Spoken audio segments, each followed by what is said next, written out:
Welcome to Chaos to Clarity, where we discuss healing trauma with godly guidelines. I'm your host, Jean Fontenot. If there's any topic you'd like to discuss, please let me know in the Q&A section. Let's dive into today's topic. We're going to touch on grief again, but we're going to talk about grief during the holidays. We all know grief is something that never goes away truly, but there are certain things that make it harder, like holidays. Rather than being excited about family togetherness, sharing, and being thankful, holidays can bring feelings of sadness, loss, and emptiness. Be gentle with yourself, friends. Grief doesn't take away a holiday. Holidays are already stressful. Thanksgiving was always the holiday that I spent with my real dad and that side of the family. We'd watch football and nap on the sofa.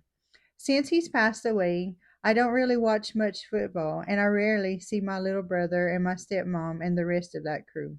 It's definitely not because I love them any less. It just reminds me that my dad is no longer here, and that hurts a little bit. It has nothing to do with any of them. So if they're listening, I'm sorry. If I made you feel anything but loved by me. I do care about you guys and I do love you. I tend to self isolate when I'm feeling extra heavy in my heart and I'm unsure of how to navigate. I'm definitely not the only person who's lost someone to have a type of sadness or any other emotion around the holidays. A few of my friends shared their perspectives with me. One said the holidays make them sad because now I'm alone. This friend lost their mother several years ago. Another friend said it never ends and time doesn't make it easier, especially around the holidays. But find your people that help carry that load, the ones who help keep their memories alive, the ones who help you start new tradition. This friend lost their mother a few years ago. Another friend of mine said it takes every ounce of energy to get through the holidays because it's a constant reminder of that loss. What I physically and mentally endured during the stillbirth of my daughter. She had to carry that baby who passed away to term, which was through the holiday season. Rather than choose between grief and joy this holiday, set aside time to honor your loved one or slip away from the crowd to be alone with God. We are reminded in Psalm 34:18, the Lord is near the brokenhearted. He saves those crushed in spirit.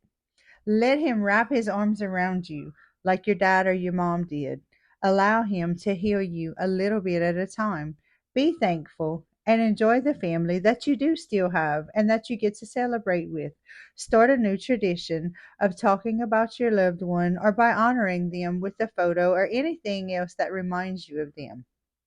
There's no wrong or right way to grieve, and each person or family is different. So find what works for you. Find peace also in knowing that God can help you through this. Philippians 4:7 says, and the peace of God, which transcends all understanding, will guard your hearts and your minds in Christ Jesus. Ask for grace, because I know I need it daily. I shut myself off anytime I don't know how to deal with things or how to deal with my feelings. And it's okay to reach out to someone and admit that you are struggling. This is something that I'm still learning to do, and sometimes I do it, sometimes I don't do it. So I have to give myself grace in that area as well. Our families and friends truly love us. They want to help us in our sadness, in our grief, and in our healing journey. Just remember, there's hope in Jesus. And it's okay to have a wonderful time despite who isn't there. Laugh and just enjoy being in the moment around those you love. If you don't feel like you can talk to anyone, I'm always here to listen or just to sit with you if that's what you need. Until next time, friends.